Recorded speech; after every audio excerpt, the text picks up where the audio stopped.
Okay, so I have a stack of pieces that I'm ready to go on to the next step. They've already been sewn both sides. Actually, this is a good example. Use wherever you can. Use the edge that's already heat sealed together on the 7-inch side. So when you're planning your cutouts, do you see that?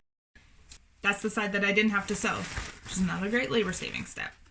So now flip them right way out, which maybe a non-sewer in your house could do if you have one.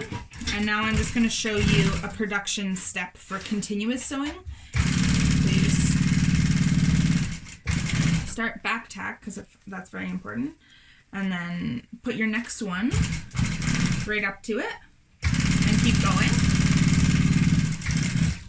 Okay, like that. Next, I'm just going to keep those attached, flip it over, and I'm just going to sew with 1 foot width apart or greater, depends on your foot width. Just, you don't want to underdo this step, like you want to make a nice big allowance because this is where the wire is going to go in, so you don't want to fight it later.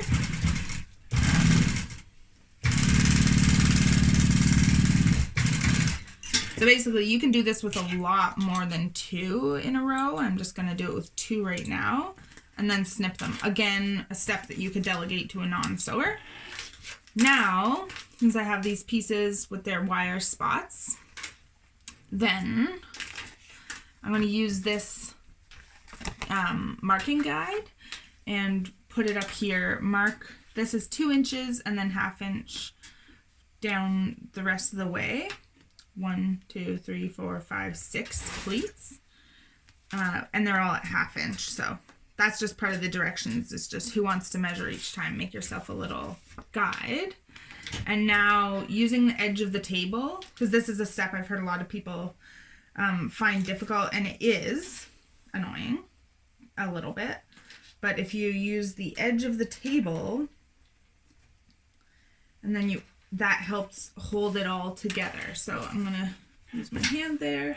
Okay, and so now sew that down like that. I get to the second pleat and just make sure with my template that I'm at 4 inches. You'll start to really become like, this is bang on again because I've just done it so often, you get the feel for it. But you just keep your hand on there. It's kind of like pressing it like an iron, and then you just put your next top there.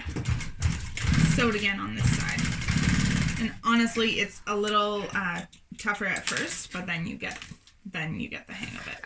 Okay. So this is the ties step. So these ones are still connected together, which I find easy. You just fold them and cut them at the same time. So then now I've folded it in half also in that step. So I just grab it with my fingers at the half and put it right there. No marking required.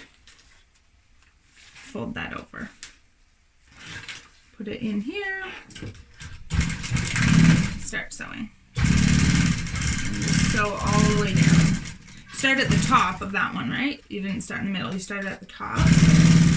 Go all the way down.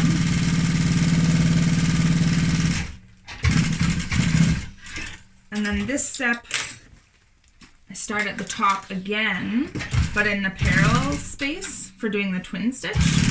Go down here, and then I'm actually going to reverse far enough that kind of change lanes. Now I'm in the other original first stitch line, which is just much easier than cutting the thread and starting and stopping again.